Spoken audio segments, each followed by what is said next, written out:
Allô Mathilde! Salut Camille, ça va? Ça va bien toi? Oui! Alors, bienvenue au quatrième épisode de Au-delà du décor. Aujourd'hui, vous avez peut-être remarqué que ce n'est pas Naomi qui est assise à côté de moi. Donc, je vous présente officiellement Camille, qui est la technologue en architecture au bureau. Elle est aussi designer, en fait. Ça fait quoi, 2 ans que tu travailles avec ça nous? va faire 3 ans cet été, ouais. Oui, ça va vite quand même. Puis, on avait envie de l'incorporer au podcast comme deuxième animatrice pour certains épisodes parce que, premièrement, pour que vous puissiez apprendre à la connaître, mais aussi parce qu'aujourd'hui, on reçoit des invités puis on trouvait que ça fitait bien parce que plus niveau construction et tout ça, là, avec la technologue en architecture, je pense que c'est intéressant. Fait qu'on a reçu William et Christopher pour la deuxième fois de Construction Marc Beaulieu et Fils. Oui, ils ont super bien fait ça. C'était vraiment intéressant comme rencontre. Puis justement, vu qu'on offre le service de plan, on a pu parler un petit peu de ça, tout le service de plan technique, construction, rénovation majeure. On a comparé un petit peu...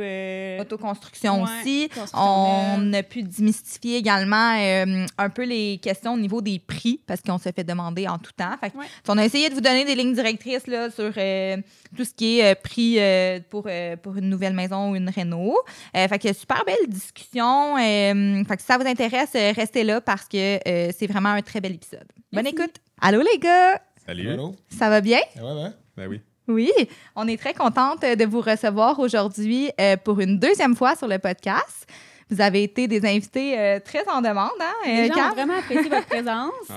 On n'avait pas le choix de faire une prise 2. Oui, parce qu'il y avait des questions, je pense, qui n'avaient pas été répondues. Puis, c'est ça, les gens sont très curieux. Il n'y a pas beaucoup d'entrepreneurs en construction qui prennent parole non plus devant la caméra très souvent. Fait que je pense que ça vaut la peine de pouvoir discuter un peu projet, construction, réno et tout ça. Fait qu'aujourd'hui, on va aborder différents sujets. Vous êtes prêts? Ben oui, absolument, ça nous fait plaisir d'être ici encore une fois. Pas trop stressé?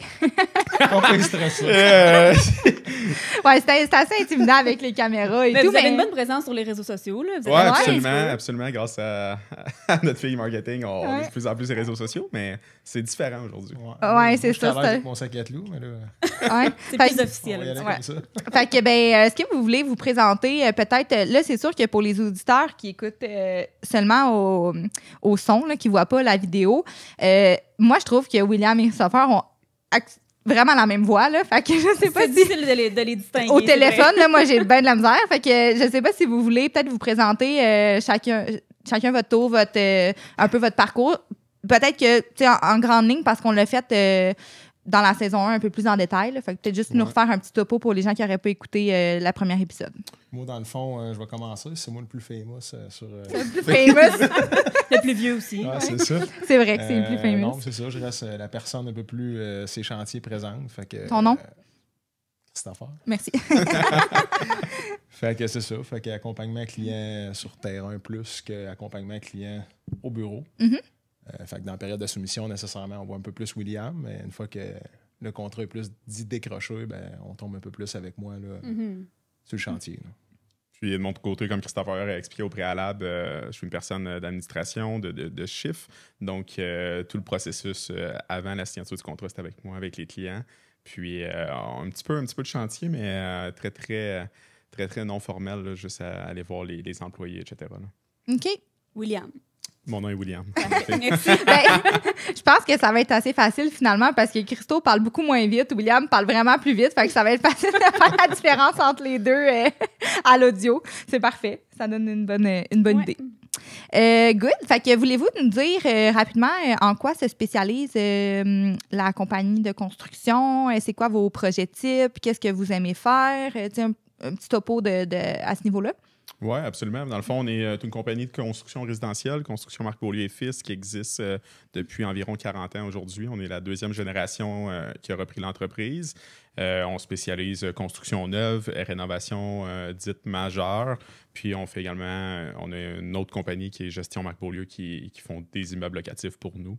Puis pas mal ça, je pense. Non, c'est ça. En gros, c'est surtout sur de l'unifamilial. Oui, on fait du multilogement.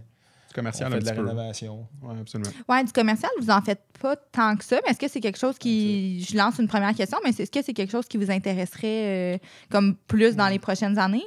Gros commercial, genre? En fait, on a la licence pour le faire. On s'est déjà fait mandater pour faire des réaménagements de locaux, etc., dans le passé. Ça reste que tout ce qui touche à l'acier intérieur, là, les divisions, etc., c'est peut-être moins notre fort. Okay. On aime mieux aller vers la création de terrain, plus style promoteur immobilier que construction, appel d'offres gouvernementales, école, etc. La relation avec le client est vraiment différente aussi. Oui, absolument. On a une relation peut-être plus amicale. Tout le processus justement de construction et de notre côté, on pense favoriser avec un client, tandis que l'autre, c'est beaucoup plus formel avec des architectes, des ingénieurs qu'on fait affaire, mais qui est plus moins friendly avec le client, en effet. C'est moins chaleureux un petit peu. C'est ça aussi par rapport à notre domaine. On aime la relation client, puis on le voit quand ça touche les gens, puis que c'est vraiment leur projet. Souvent, c'est leur projet de vie ou leur projet de retraite, fait que ça marque des points tournants dans leur vie. Fait que c'est le fun d'être un passage quand même assez important pour ces projets-là. Exact. Oui, versus du commercial, que c'est plus des gros devis, des lignes un peu plus droites. C'est vraiment plus... c'est ça, là, moins friendly, comme tu dis. Oui, exactement. Exact. Dans le fond, aujourd'hui, le concept, c'est qu'on a fait une Q&A sur notre Instagram pour demander à nos abonnés s'il y avait des questions à poser aux entrepreneurs. Parce que, justement, les gens, des fois, ils savent pas qui appeler, ils savent pas vers qui se tourner pour leurs questions de réno-construction. Fait que je me suis dit, ça pourrait être un bon moment. Puis c'est souvent des questions qui sont pas revenues dans le premier épisode. Alors, peut-être qu'on peut commencer en force parce que je vous dirais que 99% des questions, c'était relié au prix. Toujours le prix, hein? Malheureusement, c'est vraiment quelque chose qui dicte nos projets. Ouais. C'est correct. C'est surtout quelque chose qui a été vraiment en évolution dans les dernières années. Fait qu'on dirait qu'avec la pandémie, pour ne pas la nommer, tout a tellement évolué, les prix ont augmenté. Fait que les gens ont plus les repères qu'il y avait par rapport au coût de construction. Fait que je pense pour ça aussi que les gens sont curieux par rapport à ça parce qu'ils sont souvent surpris quand ils tombent en processus de soumission. Oui, exactement. Puis, c'est sûr que c'est dur pour vous de répondre côté prix, mais on en a comme sélectionné quand même une, puis je me suis dit peut-être qu'on pourrait en discuter ensemble rapidement. Donc, la première, c'est actuellement, quel est le prix au pied carré d'une construction neuve? La question piège. La question piège qu'on n'aime pas répondre pour du temps. Puis on s'en fait poser par tous les clients. Fait que on va en répondre une fois pour toutes, là. Mais en fait, honnêtement, pour une fois pour toutes, c'est impossible de calculer une maison au pied carré. Ça n'a jamais été fait dans le passé. Ça n'a jamais été fait aujourd'hui. Une maison, un 1000 pieds carrés, un bungalow, un étage, pourrait coûter 500 000 comme pourrait coûter pratiquement 1 million. Ça va dépendre vraiment des finitions intérieures, des choix, du type de terrain également, comme on avait parlé dans le podcast, dans l'épisode précédent avec nous. Le choix de terrain est super important. Excavation peut avoir des impacts. Est-ce que c'est une fosse septique? Est-ce que, même chose pour les revêtements de plancher, c'est du bois franc? Est-ce que c'est du vinyle? Système de chauffage, plainte électrique, système central. Donc, il y a vraiment beaucoup de hausse de prix que ça pourrait doubler le prix au pied carré. Pour une même maison. Pour une même maison. Fait que, rapidement, ce qu'on voit, là, du 250, 200 $ du pied carré plus taxes, ça fait quand même du sens, là. Mais ça reste qu'il faut voir vraiment le projet d'ensemble. Est-ce que c'est une règle du pouce. Oui, c'est une règle du pouce, je pense, le 200, le 250, mais ça reste qu'on ne l'utilise pas, nous, quand on tombe en période de soumission, ce qui serait extrêmement facile pour nous quand on calcule un projet, mais qu'il y aurait trop de marge d'erreur pour le client puis de surprise qu'on ne pourrait pas estimer au préalable. Oui. Cette question-là, je pense qu'elle s'adresse plus à Will, justement, par rapport au prix, là, vu que c'est plus toi qui en fais. Mais exemple, puis tu sais, ça nous arrive quand même fréquemment d'avoir des attentes du client versus la réalité du budget. Fait que les attentes versus le budget, c'est vraiment quelque chose qu'on fait face à tous les jours, là. Puis, nous, de la façon qu'on a trouvé, Aime ton intérieur et Construction Marc Beaulieu, pour travailler ensemble, pour essayer d'arriver avec quelque chose de plus simple pour le client, c'est qu'on fait comme un ébauche de plan. On se rend quand même assez loin avec un peu exactement ce que le client désire dans ses plus grands rêves. Souvent, on va dire, c'est sûr, ça va être over budget, mais c'est juste que, exemple, qu'un client... on reste toujours réaliste avec le client parce que souvent, justement, comme on disait tantôt, les clients rentrent dans le projet puis c'est leur projet de vie, fait qu'ils ont des attentes puis il y a des choses qu'ils veulent pas laisser tomber. Donc, nous, on veut pas non plus les décevoir dans notre service de conception parce que si les clients ont une certaine liste de besoins puis on arrive à une présentation puis on a coupé la moitié de leurs attentes, ils vont être déçus. Donc, ce qu'on fait, c'est qu'on propose quelque chose qui va répondre le plus possible à leurs attentes en mentionnant que cette proposition-là correspond à vos attentes en certains points, mais dépasse le budget, c'est sûr. Mais tu sais, les clients, souvent, le budget qu'ils donnent, souvent, c'est quand même quelquefois. Le budget qu'ils donnent, ils ont une petite marge de manœuvre, c'est ça. Donc, après, ce qui est intéressant, c'est qu'eux, ils ont le choix de dire, bon, est-ce qu'on y va, on y va pas, c'est où qu'on coupe, tu sais, exactement.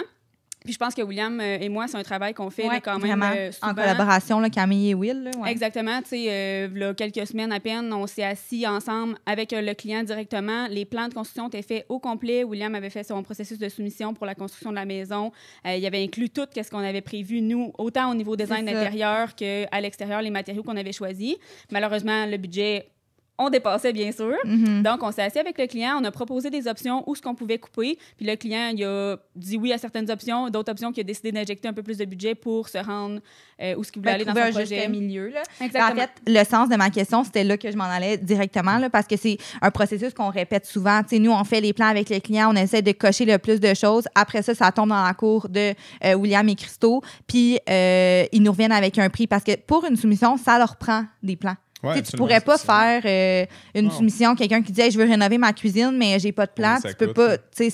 Ça prend un plan parce que ça pourrait être un comptoir en marbre, ça pourrait être un comptoir en stratifié, c'est pas le même prix. Là. Puis même en travaillant avec des designers, on va aller là dans l'épisode, mais en travaillant avec des designers, souvent les prix sont beaucoup plus forfaitaires que budgétaires parce qu'on a beaucoup plus d'informations qu'en ayant juste des plans préliminaires pour le client. Fait que ça donne une plus-value au client. Puis de notre côté, on est capable de dire mais la maison coûte 812 000 plus taxes. C'est un prix qui est quand même assez fixe. Relativement fixe. Il n'y aura pas d'extra de couleur de peinture parce qu'ils sont déjà choisis. C'est ça. Puis quand on soumissionne contre d'autres entrepreneurs généraux, la plupart du temps, quand on regarde les prix avec les clients ou on regarde les différents devis qui ont été envoyés pour le même projet, on peut voir que la plupart du temps, nos budgétaires sont plus élevés qu'un autre entrepreneur ou d'autres entrepreneurs en général parce qu'on le sait ce que le client désire ou on le sait où ce qui s'enligne avec le projet. Si on voit un projet, un cottage style anglais avec de la moulure, etc., mais on va prévoir un budget. Que ce ne sera pas juste des murs en gyps aussi. Peinturé blanc sur le primer.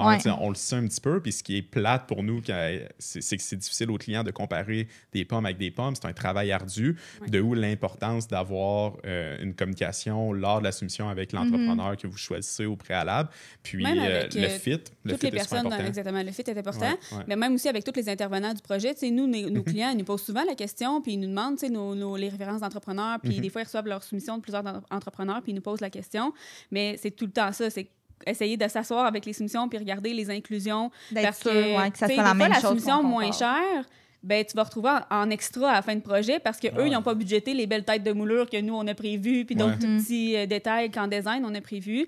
Fait que c'est important de vraiment comparer les inclusions parce que souvent, les clients, c'est là qu'ils se font surprendre puis que finalement, le 3/4 du design qu'on avait prévu n'était pas inclus à la soumission de base. C'est ça. Puis c'est un peu stupide parce qu'au final, les clients, quand ils arrivent en chantier puis le contrat est signé avec l'entrepreneur, ils ont les mains liées avec lui. Donc, l'entrepreneur a le gros bout du bâton si le client décide de mettre un mur de lambris en chantier, mais il veut vraiment. Mais l'entrepreneur va peser fort sur ton mur de lambris, tandis qu'au préalable, quand il n'y avait pas le contrat, il l'aurait soumissionné moins cher peut-être. Fait que, c'est pour ça que c'est vraiment difficile à comparer des pommes avec des pommes. On peut pas, pour revenir à la question, on ne peut pas calculer au pied carré. Il faut vraiment avoir le plan, il faut vraiment avoir le design global. On se gare un peu, mais tu sais, mettons, on peut parler rénovation majeure, c'est quelque chose qu'on offre quand même, un genre d'accompagnement. Fait que des fois, avant le début des travaux, se déplacer sur le terrain, voir si, exemple, le porteur est important.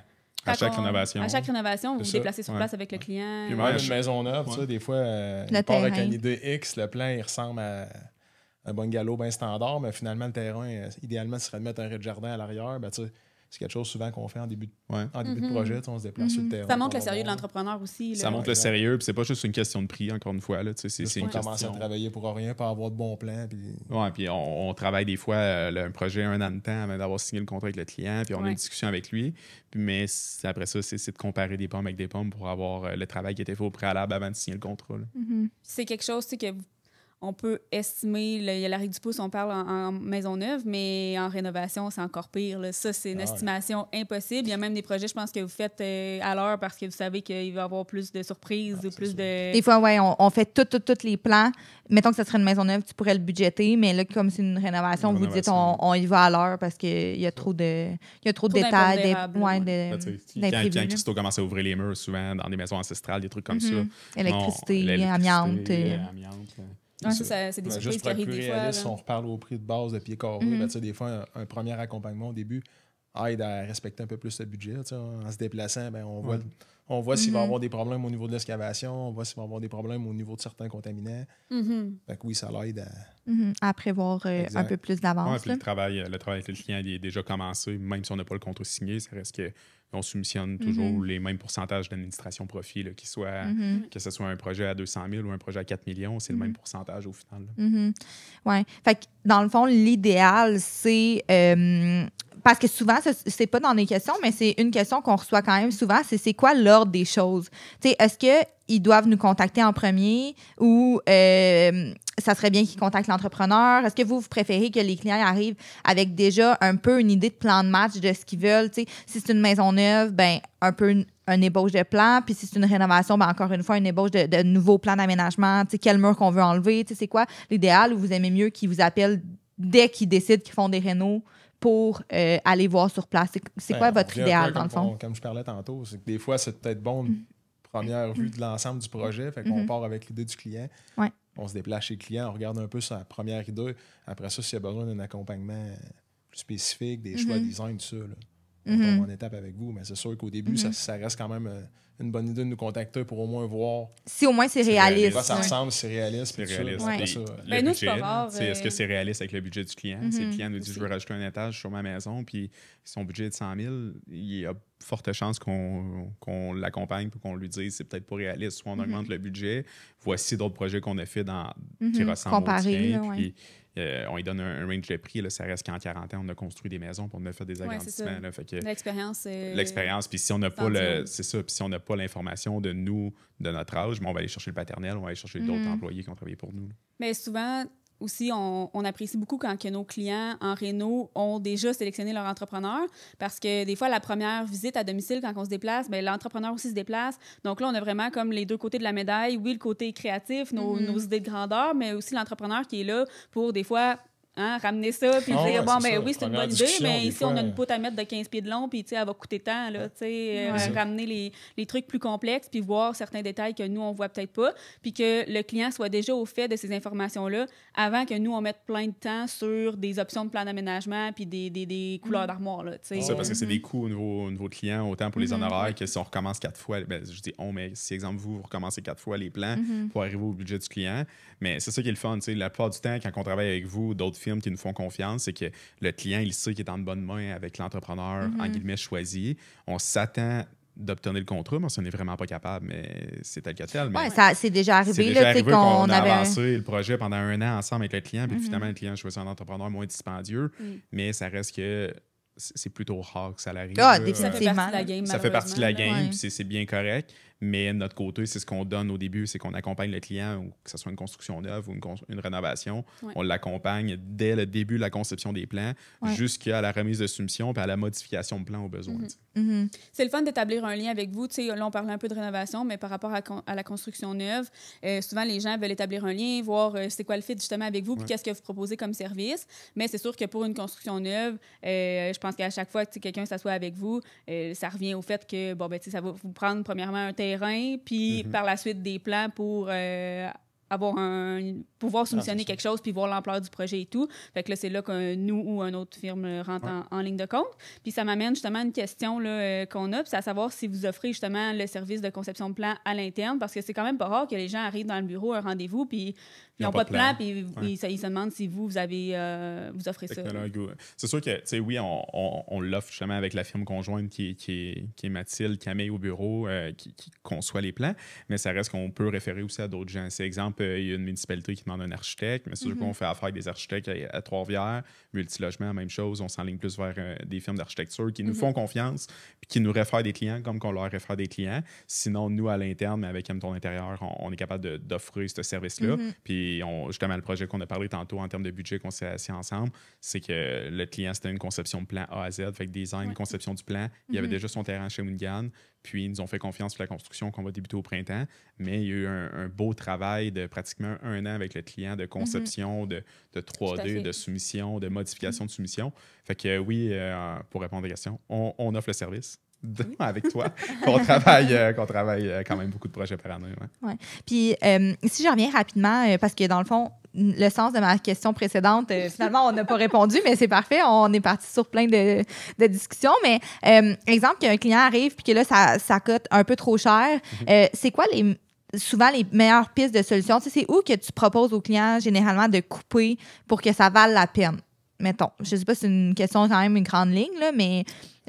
Ça reste quand même très variable, mais tu sais, par rapport à tantôt, comme on parlait de la première fameuse rencontre chantier, ben, autant que le client pourrait dire « je veux un agrandissement à l'arrière de la maison », mais moi, en me déplaçant en terrain, c'est plus logique de la faire à droite ou de se servir du carport pour faire autre chose ou d'une partie 3 saisons qu'on va convertir.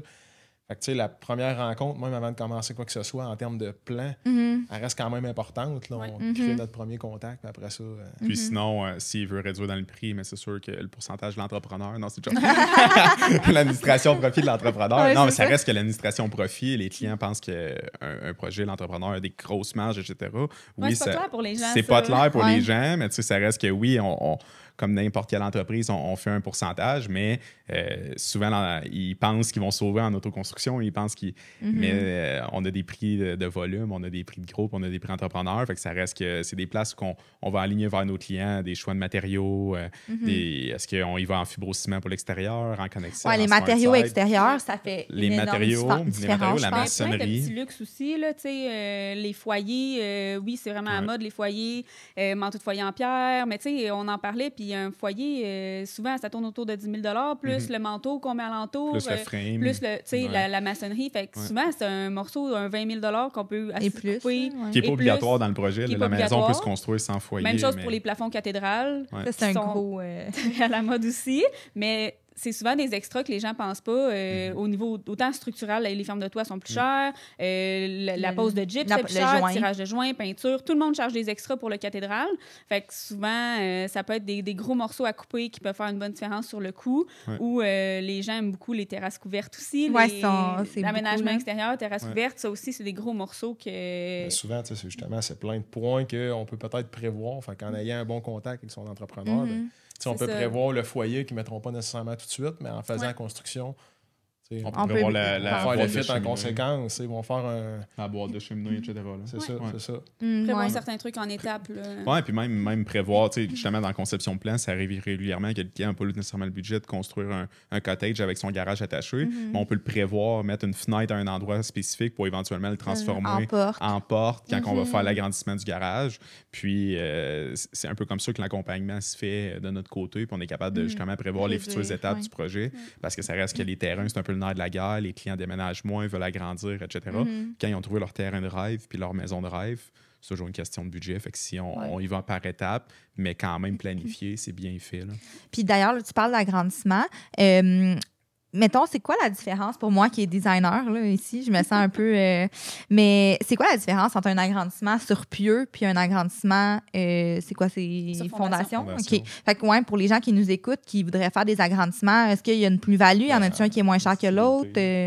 Dépendamment, chaque client, dépendamment de ses besoins. S'ils ont besoin d'une pièce supplémentaire aussi au niveau du sous-sol, c'est sûr qu'en faisant une fondation, tu bonifies ton pied carré, ça, c'est certain. Point négatif, par contre, tu scrapes pas mal ton terrassement. Tu veux pas, quand tu fais une fondation, il faut creuser un trou dans la terre. Fait que, ça détruit quand même. Fait que, souvent, si le projet il est lié aussi avec l'aménagement paysageux, ça vaut peut-être la peine, mais encore là, ça reste du cas par cas. Avec l'accompagnement client, c'est justement souvent des choses que je vais conseiller quand on se déplace sur le terrain. L'accessibilité aussi là, au chantier. Ça reste que des fois, on a fait un projet avec vous récemment.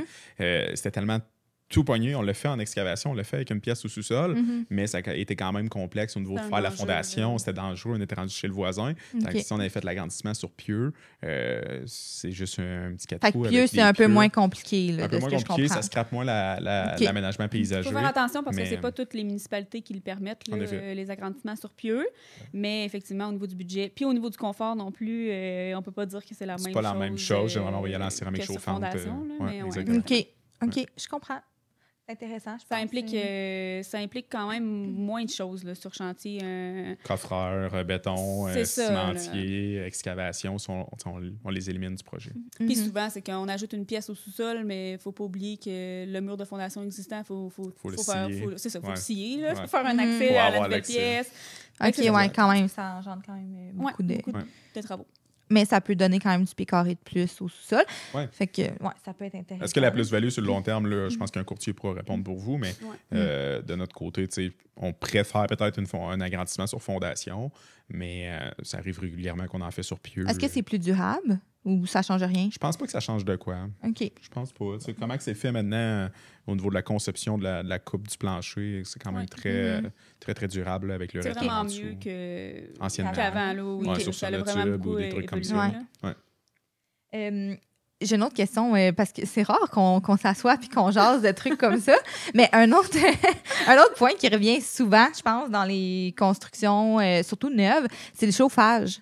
Je pense que ça fait vraiment une grosse différence dans le prix. Il y a beaucoup d'options pour les gens. Mais c'est quoi, justement, les options qu'on peut avoir niveau chauffage? De l'extrême au régulier, on va dire. OK, mais mettons, on peut partir peut-être du moins cher au plus cher, genre? Moins cher, je dirais, ça serait un chauffage électrique bien standard. OK, puis ça, c'est 90% des maisons, c'est pas mal ça. En général, c'est comme ça.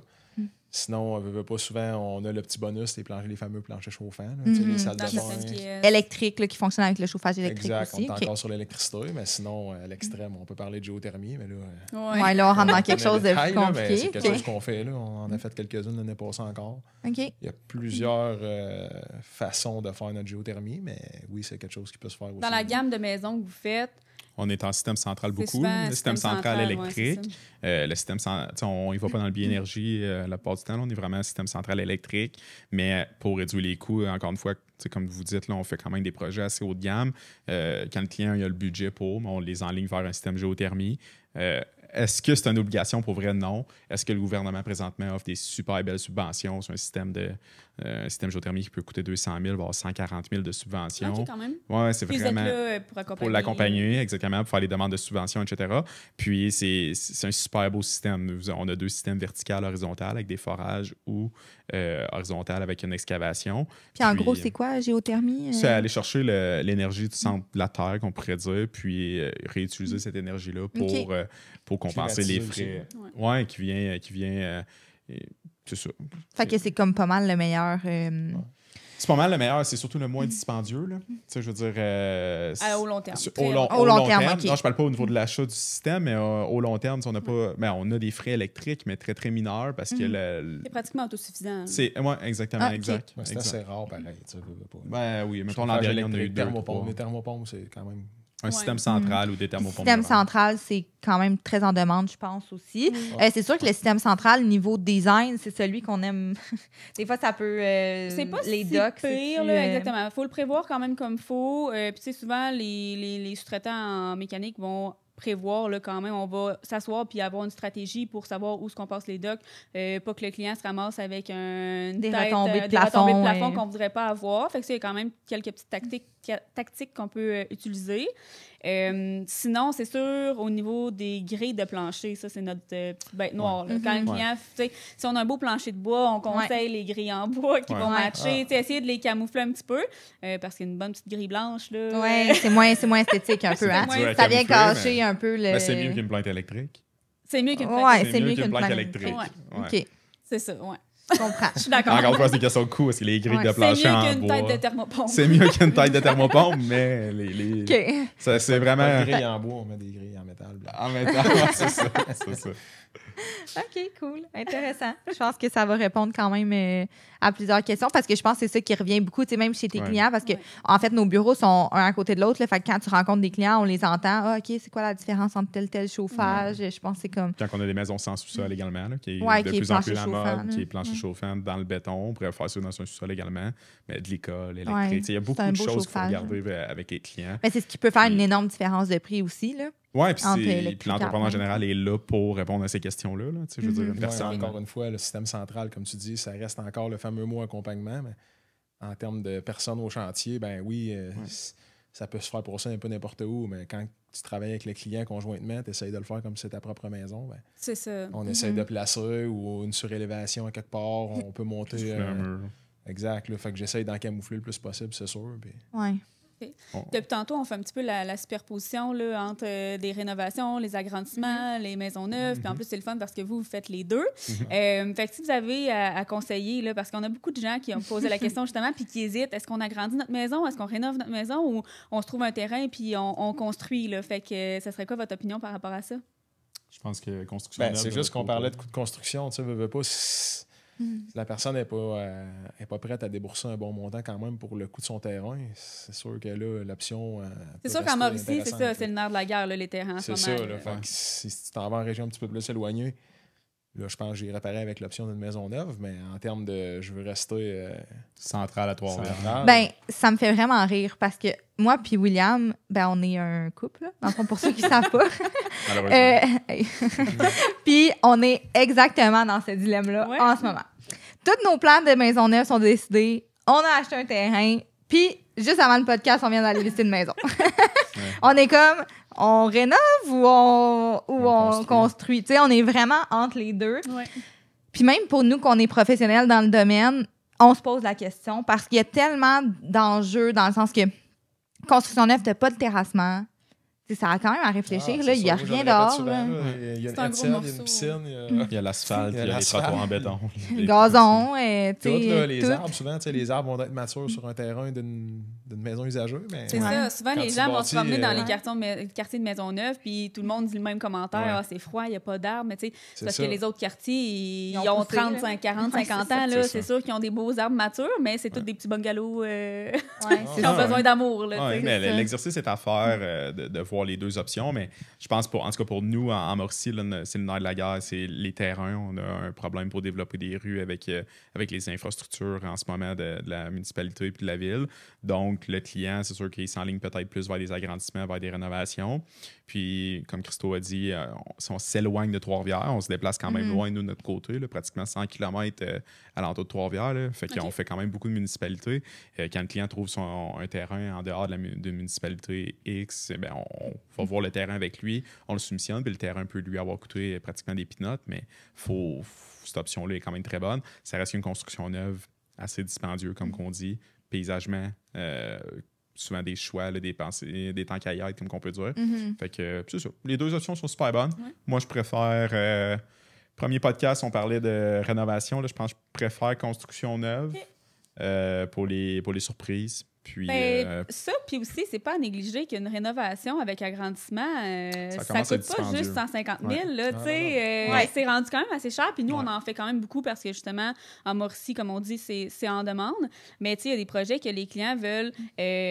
On refait le rez-de-chaussée au complet, plus un agrandissement, puis on agrandit au sous-sol, puis là, on refait les salles de bain, on refait la cuisine. Mais finalement, la soumission sort, puis c'est 450 000. Même des fois plus. Fait que, tu sais, c'est cher là, pour une rénovation, 450 000, mais en même temps, souvent, tu prends la liste des besoins, puis s'il y avait à se construire, ben là, il achèterait un terrain pratiquement à 200 000, puis la maison serait 600-700 000. Fait que finalement, c'est un projet d'1 million. Fait que, tu sais, oui, l'agrandissement coûte cher, mais c'est la moitié de l'autre projet, tu sais. C'est ça.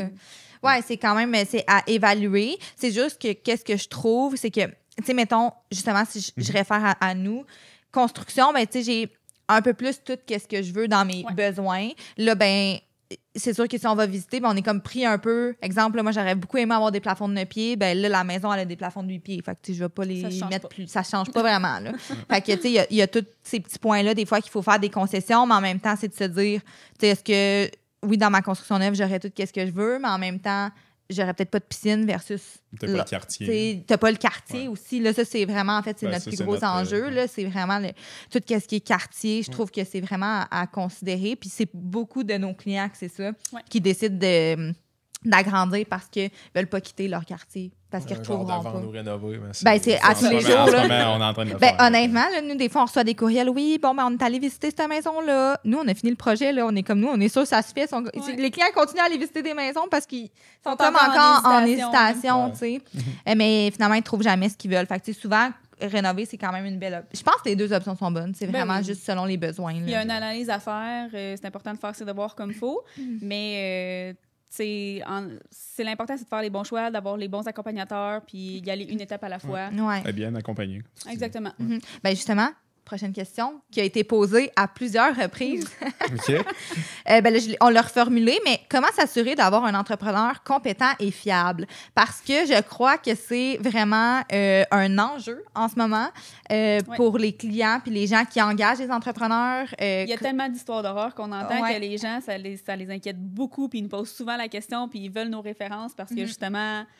On a entendu des Comment choses. on fait pour... là, vous avez parlé tantôt un peu de la communication, mais est-ce qu'il y a des places qu'on peut aller voir l'entrepreneur? Au niveau des maisons neuves, tu es obligé d'enregistrer ta maison dans le plan de garantie. OK. Fait que veux pas, c'est quelque chose qui est accessible. Fait que chaque futur client a accès à ça par Internet. OK. Voit la compagnie en question avec qui il veut faire soumissionner son projet. Puis il voit un peu l'étendue. Fait qu'on peut aller chercher Construction Marc Beaulieu et Fils. Oui, absolument. Sur où? le site de la GCR, la garantie résidentielle de construction, on marque Construction Marc Beaulieu et Fils. On est capable de voir le nombre de chantiers qu'on a, le nombre de chantiers inspectés dans les 2 dernières années. OK. On peut voir également toutes les adresses des maisons qu'on a construites. De notre côté, je pense qu'on en a environ 170 maisons. Ça, c'est pour 1 an ou pour 2 ans? Ou c'est depuis le début de l'entreprise? En fait, c'est depuis l'enregistrement au plan de garantie. De notre côté, on est enregistré depuis la création du plan, qui doit faire environ 9 ans. OK. Fait que depuis 9 ans, c'est 160 enregistrements, mettons. Exactement. Mais tout ce qui est agrandissement, multilogement, ça ne rentre pas là-dedans. Là. On parle vraiment juste de construction neuve. Mais ça donne quand même une bonne idée sur qui est l'entrepreneur puis c'est quoi sa qualité. Oui, vraiment. Tout de même, puis ça reste qu'on peut faire également la demande au plan de garantie pour obtenir la cote de l'entrepreneur, qui est de 2A à E là, de mémoire ou quelque chose comme ça. Fait que t'essaies d'être dans le 2A, là. Idéalement, on se situe de notre côté pour répondre à ces questions. Mais on est double lettre, donc 2A. OK. Il y a 3 cotes. Merci. Cote technique, cote financière et cote satisfaction client. OK. Donc, cote technique, c'est toutes les inspections chantier du plan. C'est-à-dire, ils viennent sur le chantier, ils inspectent la construction qu'on fait. Puis... Comment ça se passe, mettons, Christo, une visite de la GCR? C'est vraiment plaisant, je pense. Ça se passe bien quand tout est conforme. Dans le fond, ils font le tour de la maison. Ils font le tour de la maison. Là, en ce moment, on a un genre d'inspection aléatoire. Fait que des fois, les clients, ils voient l'inspecteur passer puis ils se posent la question il n'y a pas tout à regarder. C'est pas comme ça que ça fonctionne présentement. C'est qu'ils inspectent aléatoirement plusieurs étapes au cours d'un chantier de construction. OK. Fait que, tu sais, oui, ils peuvent inspecter telle maison, mais là, ils vont venir l'inspecter à l'étape du revêtement extérieur, mais ils ne vont pas peut-être nécessairement faire une visite à la fin des travaux. On a un autre chantier à côté. C'est un genre de sur tous les projets qui sont inscrits, ils vont selon la phase du projet. Mais ils inspectent 100% des chantiers. Là, depuis 2 ans, là, c'est 100% des chantiers. Mais pas nécessairement tout à la même étape. C'est pour voir ce que l'entrepreneur fait. Puis c'est rassurant quand même. C'est rassurant. Vraiment, puis s'il y a une non-conformité, puis on s'en cache pas, il y en a des non-conformités. On est obligé de les réparer. Là. C'est normal. On n'a pas intérêt à avoir des non-conformités et faire des choses qui ne sont pas correctes. Là. Ça crée plus de paperasse, mais ça reste que quand il y a une non-conformité, mais si on ne la répare pas, ça baisse notre code technique. C'est sûr. Mais c'est pas obligatoire de tous les entrepreneurs d'être inscrits au plan de garantie, de ce que je comprends. Construction neuve, oui. Est-ce que, justement, il y a beaucoup... Là, justement, on parlait de rénovation tantôt. C'est peut-être quelque chose d'intéressant quand même. Quelqu'un qui a une rénovation assez majeure, de peut-être se diriger vers des entreprises qui font beaucoup de construction de maisons neuves. Faut pas avoir des Joe Construction. C'est ça, là. Des Joe Rénov, là. Je fais une toiture puis de la céramique la fin de semaine. Puis après ça... Je fais un agrandissement à 500 000. Ouais, ça se fait. Ça se fait, mais... pas le même barème, là, tu sais. Ah, c'est ça. C'est ça, exactement. Puis après, ensuite, c'est ça. Pour revenir technique, au plan... Volet technique, code financière. C'est-à-dire, à la fin d'année, il faut remettre nos états financiers pour voir si on paie bien nos fournisseurs, notre fonds de roulement est capable de supporter les chantiers. Bien, ça, c'est quand même rassurant pour les clients, là, parce que ça arrive des fois qu'il y en a qui donnent des dépôts à des clients puis ils n'entendent plus jamais parler de qu'ils se font frauder, là, finalement. Oui, exactement. Fait que, tu sais, ça, c'est super important, autant en rénovation qu'en construction, justement, construction neuve, de savoir ça, puis c'est rassurant pour les clients. Puis, cas de satisfaction client. Ça veut dire si pendant les 5 ans de garantie, ils ont besoin d'un service après-vente ou peu importe, on est toujours présent pour eux. Fait que nous, on est AA dans les 3 catégories. Bravo! Là, tu as passé vite sur le 5 ans, là, mais je pense que c'est un sujet aussi qui est important d'aborder, justement. Je pense que Christo, tu peux peut-être nous expliquer, là, justement, par rapport à ça, la durée du parce que tu as dit garantie. C'est quoi qui est garanti? Dans le fond, c'est quoi que ça couvre, ce plan-là, finalement? Ben, en gros, c'est sûr, s'il y a des non-conformités qu'on va dire non acceptables, même après le 5 ans, c'est des choses quand même qu'on va aller, nous, de notre côté. OK, parce que à l'intérieur du 5 ans, vous êtes comme tenu. Mais pas sur tout, là. Okay. C'est pas sur tout, là. Ça reste que ça baisse à chaque année le plan de garantie. Il y a des super belles capsules sur le site de la garantie, qui est des capsules vidéo qui expliquent vraiment toutes les petites clauses du plan. Ça reste que c'est pas nous qui le rédige, le plan. Il faut faire attention, même sur le site de la GCR, on a accès quand même aussi à des fiches techniques sur l'entretien du bâtiment. Ce que je veux dire par là, c'est que il y a des choses quand même qu'un client se doit de faire sur sa maison, puis qu'après 2, 3, 4 ans, pense que c'est une non-conformité, mais il y a un entretien qui est lié à certains points. C'est pas vous qui va laver le revêtement extérieur. Non, c'est ça, exactement. Puis une fissure de latex dans un coin de cadrage, après 4 ans et demi, ça se peut, mais tu sais, ça ne rentre pas dans le plan de garantie. Non, je comprends. Si le client il ouvre une dénonciation au plan de garantie, mais il va avoir un conciliateur de la GCR qui va venir statuer oui ou non. Est-ce que c'est fondé ou pas? Est-ce que c'est fondé ça, c'est quand même un gros point important, je trouve, parce qu'une question qu'on a tout le temps, puis que nos clients, c'est comme une grosse hésitation. On a parlé brièvement, là, justement, du 15 administration profit, que les gens, souvent, c'est là-dessus qu'ils veulent sauver. Fait que souvent, les gens se demandent, c'est qu'ils hésitent entre une autoconstruction, autogestion ou faire affaire avec des entrepreneurs. Bien, clairement, le plan de garantie, c'est un plus, le côté entrepreneur. C'est le gros plus. Même si le client a un intérêt à aller vers une autoconstruction, mais de notre côté, veut pas, on l'inclut dans le projet. Fait il n'est pas en autoconstruction, mais il y a quand même des questions qui vont lui être apportées. Fait il y a quand même une gestion un petit peu d'aller choisir ses matériaux. Quand même un faut genre qu'il soit impliqué, là, un peu. C'est ça. S'il ne veut pas s'impliquer, il faut qu'il fasse affaire avec des designers. Des gens externes. C'est ça. Mais au niveau garantie, gestion de facturation, tu sais, c'est le genre d'accompagnement qu'il va avoir quand il va venir avec un entrepreneur. Ça arrive souvent que même en y allant avec un entrepreneur général avec vous, vos clients sont quand même surpris là, de l'implication qu'ils ont, les choix qu'ils ont à faire. C'est sûr. Tu sais, un médecin qui travaille 70 heures par semaine, puis Christo l'appelle pour savoir, as-tu fait ton choix de céramique? T'as-tu fait, ou l'électricien, il a besoin de savoir où tu mets tes spots encastrés. Oui, on n'a pas de plan électrique. Oui, on a un devis électrique lors de la période de soumission, mais le client... faut qu'il décide s'il veut des luminaires murales ou s'il veut ses interrupteurs. C'est ça, exactement. Il faut qu'il décide. On l'accompagne, on fait des visites avec lui, mais il y a quand même une implication. Puis en autoconstruction, le risque que les clients prennent d'y aller en autoconstruction, c'est sûr qu'on prêche pour notre paroisse parce que ça nous crée de la job, une construction neuve, puis le client nous fait affaire avec nous. Mais en autoconstruction, ils vont passer deuxième la plupart du temps. Quand si, exemple, ils mandatent un électricien, mais l'électricien va aller faire ses entrepreneurs généraux en premier. Ils vont le passer deuxième. Même chose pour le tireur de joint, même chose pour le peintre. Il va y avoir des retards de livraison. Ils n'ont pas priorité. Les hypothèques légales aussi, les déboursés. Si le client, il n'a pas nécessairement un fonds de roulement de 10 millions dans son compte, mais il va falloir qu'il aille chercher des marges de crédit pour débourser au fur et à mesure les acomptes. Oui, c'est ça. Pour tous ceux qui écoutent, on en a beaucoup parlé dans le premier épisode de la saison 3 avec Justine Brouillette qui a fait son autoconstruction. Là. Puis ça a été quand même un enjeu qu'elle expliquait que si tu n'as pas de fonds de roulement, mais tes fenêtres, il faut que tu les payes dès qu'ils arrivent, puis tu as donné un dépôt, puis ton déboursé, tu ne l'as pas tant que tout est installé. Puis la plupart du temps, les institutions financières vont faire des retenues pour des futures hypothèques légales. Tandis que nous, en tant qu'entrepreneur général, mais comment ça fonctionne pour les paiements, dans le fond, avec les entrepreneurs? Avec les entrepreneurs, ça va dépendre. On était soit en déboursé progressif quand on est sur les terrains des clients ou une rénovation ou un agrandissement. Ça veut dire, nous, on fonctionne à 3 déboursés. Un acompte au début, qui est à concurrence de 50 000 maximum. Ensuite, quand la charpente est faite, ça veut dire quand les divisions intérieures, les fenêtres sont installées, on a un autre déboursé. Que ça, c'est l'institution financière qui va débloquer les fonds selon l'avancement de travaux qui vont, eux, ils disent c'est avancé à 37 % d'un projet d'1 million, ils vont débourser 370 000. C'est pas nous qui décident de ce montant-là nécessairement. Puis, quand le client prend possession de sa maison. OK. Fait que, dans le fond, le client, il y a un moins gros stress financier pendant la construction, mettons. Là. Il y a 3 paiements à gérer. Il y a pratiquement pas de stress. Puis même des fois, j'ai des clients qui viennent me voir. William, je sais pas, ma mise de fonds vient de l'achat de mon terrain. J'ai acheté mon terrain comptant, mais je veux faire affaire avec vous. La compte, on va prendre ce que le client nous donne. Au final, on va avoir 100% du projet quand même. Quand il va recevoir ses déboursés. Fait que si le client me dit, Will, j'ai 10 000 d'acompte sur un projet de 800 000 parce que j'ai payé mon terrain 200 000 comptant, il n'y a pas de problème. On va signer le contrat puis on va s'arranger de notre côté. Là. Pour que le projet se réalise. Là. Pour que le projet se réalise. Puis par la suite, ça va être à Christo de construire rapidement et construire bien pour que l'institution financière vienne évaluer. C'est ça, exact. OK. Ben, c'est vraiment intéressant. Puis, juste pour les entrepreneurs fiables et compétents, là, je pense qu'il y a aussi le bouche à oreille qui est vraiment important. Là.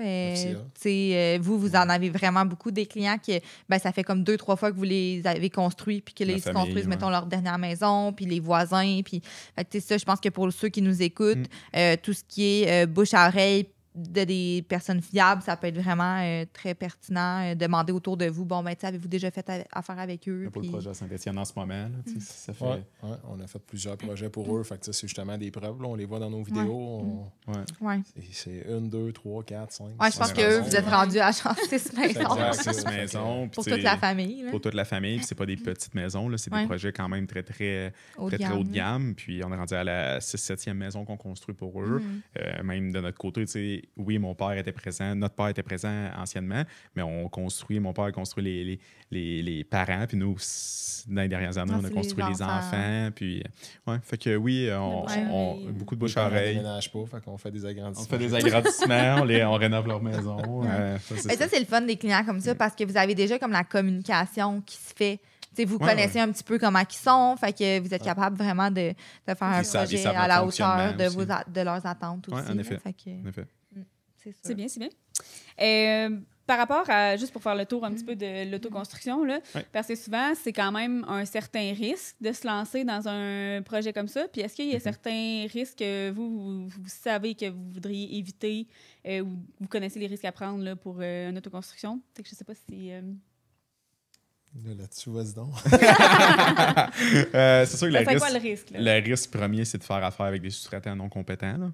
Je veux dire, la personne est dentiste ou la personne est professeur. Elle ne sait pas si son électricien il est compétent ou pas. Puis elle ne sait pas s'il y a des hypothèques légales ou des poursuites contre lui. Tandis que nous, dans le domaine, tout se sait. Tout se sait. Est-ce que l'entrepreneur est compétent? Notre électricien avec qui on fait affaire, ça fait 20 ans qu'on fait affaire. Est-ce que c'est le moins dispendieux? Peut-être pas, mais on le sait qu'il n'y a aucune malfaçon ou pratiquement pas qui fait. Fait que, tu sais, est-ce que... vos relations sont déjà bien établies. Nos relations sont bien établies. Tu sais, Fondation, Excavation, c'est des personnes qu'on côtoie depuis... eux aussi, c'est des 2e génération, 3e génération. Puis ils ont fait affaire avec le paternel, on a fait affaire... Tu sais, c'est vraiment cette relation-là. Je pense qu'en autoconstruction, les clients n'ont pas pour la majorité. Là, ils n'ont pas les connaissances pour voir est-ce que... Coordination aussi. Là, coordination, ça, c'est un gros une pompe à morceau, béton à telle heure en même temps que les cimentiers. C'était sa première expérience. Je lui souhaite bonne chance. D'ailleurs, on a des clients en ce moment qui sont un peu dans ce dilemme-là, là, savoir s'ils vont en autoconstruction ou en entrepreneur général. Puis ils nous demandaient, nous, notre accompagnement va jusqu'où pour leur projet. Mais nous, on fait de l'accompagnement, mais on n'est pas des contremaîtres de chantier, on n'est pas des entrepreneurs. Fait qu'on peut pas coordonner quel corps de métier il faut que soit là aujourd'hui ou quoi que ce soit. Puis comme on leur disait, c'est que en tant que client d'autoconstruction, là, de gestion de... tu tombes gestionnaire de projet, tu te dois de poser toutes les questions parce que les sous-traitants puis les personnes qui t'engagent te disent, ils vont rien te dire. Là. Ils te diront pas de qu'est-ce qu'ils ont besoin d'emblée parce que les autres, ils sont dans leur routine habituelle avec justement des entrepreneurs, des gens qui connaissent la game. Donc, c'est pas rare là, qu'on a des clients que un tel sous-traitant arrive sur place puis il y a telle chose qui n'ont pas été faites, mais le client n'avait jamais mis au courant. Mais c'est parce que c'est pas au sous-traitant de faire ce job-là. C'est au client de le savoir puis de faire ses devoirs. Fait que, poser beaucoup de questions, mais c'est tellement d'informations. Un premier projet en autoconstruction, là, c'est... Autoconstruction, premier projet, comme tu dis, c'est sa première expérience en général. Peut-être sa deuxième. Mais nous, tu sais, c'est une expérience par semaine. Fait que, tu sais, je veux dire... c'est bon, c'est... On prend un exemple parmi tant d'autres. On parlait de couler de béton pour 2 secondes. Mais on coule une dalle de béton. C'est un plancher chauffant électrique. Il y a un fil qui est coupé. C'est sûr, si tu es en autoconstruction, le cimentier... va tasser son râteau, va t'appeler, puis bonne chance, faut que tu te démerdes à trouver c'est quoi, là, mais... Tu sais, je veux dire, moi, ils vont m'appeler, puis l'électricien va être là 30 minutes après, s'il faut, puis on répare, puis quick, puis go, puis la coulée, elle va avoir lieu quand même la même journée. Oui, tu peux avoir la chance que ça se déroule bien, mais quelqu'un qui n'a pas vécu beaucoup de situations se revirait de bord... On se cachera pas qu'il y a une économie à faire, mais il faut s'attendre à avoir de la job. Oui, il y a une économie, mais en même temps, c'est quelqu'un qui... C'est ça, s'il n'y a pas de surprise, la vie est belle. Pas d'erreur, surtout. Pas d'erreur, mais tu sais, des erreurs, ça peut coûter vraiment cher. À quel point? C'est juste parce que l'économie à faire n'est pas nécessairement sur le pourcentage d'entrepreneurs. Je pense que l'économie à faire est sur le travail au préalable que les personnes qui font des autoconstructions font. Fait que si, exemple, nous, on fait affaire depuis 40 ans avec notre personne de porte et fenêtre, puis on le sait qu'il donne un super bon service après-vente, il y a une manivelle qui casse, il va être présent pour le client. Nous, ça nous sauve cet ouvrage-là, puis on le sait que notre fournisseur est là. Mais si la personne veut juste avoir un bon prix pour ses fenêtres, puis va au salon de l'habitation, fait soumissionner 10 fournisseurs pour ses fenêtres, puis choisit le moins cher, C'est sûr que là, il y a une économie un petit peu partout, à gauche, à droite, mais c'est pas nécessairement sur le pourcentage de l'entrepreneur, parce que l'entrepreneur, il y a des volumes. Il y a un volume d'achat. Nous, au volume de portes et fenêtres qu'on achète, si, exemple, je fais 12 % sur un chantier, je suis pas mal sûr que j'ai 12 % d'escompte avec mon fournisseur de portes et fenêtres. Peut-être plus, même. Peut-être plus, tu sais. Fait que le client va payer moins cher, va payer mon pourcentage de l'administration profit. Ça revient pratiquement au même, mais on n'aura pas fait 12 soumissions de portes et fenêtres pour trouver le moins de dispendieux. Il y a le point aussi... économie. Ben c'est ça. Ça dépend c'est quoi que tu veux faire parce que dans une autoconstruction, oui, OK, tu vas peut-être économiser niveau prix, mais tu vas tellement payer niveau mental. Là. Ben, c'est surtout que les gens ils ont une différence. Ça va mal. Puis les chances que ça aille mal sont 90%. Nous, on en a vécu plein d'expériences. Fait que je veux dire, on sait à quoi s'attendre. On a des portes et fenêtres dans l'entrepôt qui dorment parce qu'on n'a pas dit les bonnes grandeurs ou les épaisseurs de murs ou les ci, les ça. C'est toi qui prends l'erreur. Oui, exactement. Tu la changes pas au client. C'est ça, mais tandis que les histoires d'horreur, il y a le client, il y a un projet, puis sa porte et fenêtre en triangle, il n'est pas dans la bonne pente de toit, dans son cathédrale. Mais là, son toit, il est fait. Là. Fait que s'il veut changer la pente de sa fenêtre en triangle, mais là, il y a un gros problème. Ouais, je pense que le petit mythe, on va dire, sur l'économie, c'est qu'il y a une différence entre un projet qu'on va être en autogestion puis un projet en autoconstruction. Tu sais, souvent, les gens ont la version d'un oncle ou de telle personne qui est charpentier, mais finalement, le gars, il a installé ses fenêtres, il a fait ses divisions, il a installé toute sa céramique. Ouais. C'est sûr que quand tu peux faire une autoconstruction, que tu en fais beaucoup, tu as une grosse économie, mais si tu es juste en autogestion puis que tu engages tous des sous-traitants comme l'entrepreneur va faire, il n'y a pas d'économie à faire là. Non, il n'y a pas d'économie, mais c'est ça. Ça reste que la main-d'œuvre coûte cher au Québec. Tous nos employés sont payés CCQ. Toutes les personnes qui travaillent sur nos chantiers sont payées CCQ. Fait que oui, si tu décides de faire ta propre peinture et ton tirage de joint dans ton autoconstruction, tu sauves la main-d'œuvre. C'est indéniable. Tu vas juste payer le matériel. Comme on parlait tantôt, c'est officiel qu'il y a quelqu'un qui fait ça. Il passe deuxième avec beaucoup de sous-traitants. Oui, absolument. Fait que, nous, on se le fait dire. J'appelle un de mes sous-traitants pour X job, mais j'aurais vraiment besoin de taux de moins. Ouais, j'avais un particulier, mais OK, c'est bon, je vais le tasser. Je veux dire, c'est quelque chose qu'ils vont vivre, c'est sûr. Ça peut bien aller, mais ça peut mal aller. Oui, c'est ça. OK. Ben en tout cas, c'est vraiment intéressant. Je pense que ça a répondu à beaucoup, beaucoup de questions. Oui. La dernière question que moi, j'avais de mon côté, c'était les gens se demandent là, s'ils veulent faire affaire avec vous, puis justement, on a parlé un petit peu de l'ordre par rapport au processus et tout, là, mais c'est quoi la meilleure manière de se prendre pour vous contacter puis enclencher un processus là, avec vous puis avoir des informations? Un premier contact, là, soit sur nos réseaux sociaux ou à partir de notre site web, nous envoyer un courriel ou nous appeler. Par la suite, on sédule une rencontre avec vous, téléphonique, juste pour discuter est-ce que vous avez un plan, est-ce que vous avez un terrain, etc. Puis, lors de la période de soumission, là, le premier contact se fait. On a ce contact humain-là. Ensuite, remise de soumission qui est pour le prix du projet. Signature des contrats, puis début de chantier avec Christopher Excavation. Puis là, on donne le premier coup de pelle. Le premier coup de pelle, puis l'horaire des prochaines étapes que Christo vient gérer par la suite. Ouais. OK. Merci beaucoup, les gars. Je pense que ça on est comme allé un petit peu plus en détail dans beaucoup de trucs, là, je pense. Tu vas avoir une anecdote à dire. Ah, ben t'en as-tu une pour finir? Pour conclure. Je m'étais préparé avant d'arriver. Ah, ben tu veux la dire? Je vais vous la compter. Ben go! Cette préparation, justement, on parlait de GCR tantôt, c'est quelque chose que nous autres, on veut vraiment respecter pour tenir notre plus haut de notre standard. Fait qu'on s'en va réparer un plancher qui craque. J'ouvre un carré de gyps, je répare, tout est beau. 2-3 jours après, on commence à se poser la question, hey, mon marteau, il est où? Fait que pour réfléchir, que je pense que je l'ai laissé dans le plafond chez la madame qu'on a refermé la réparation. Tout est refermé, là. Tout est fermé. Le marteau, c'est un bon marteau à 400$. Fait que rappelle la madame pour lui dire la réparation va bien, oui, tout est beau. On peut-tu la rouvrir pour que je récupère mon marteau? Fait que j'ai rouvert pour récupérer mon marteau et il était là. Il était dans le trou, déjà tout refermé. Exact. Ah, c'est ça bon. arrive au meilleur, hein? C'est ça. Elle est quand même récente. Quand même, là, 2 semaines. Mais c'est une bonne anecdote. Ben, c'est bon que tu y aies repensé qu'il était là parce que t'aurais pu l'oublier à jamais. Là. Madame au téléphone, je pense vraiment qu'il est là.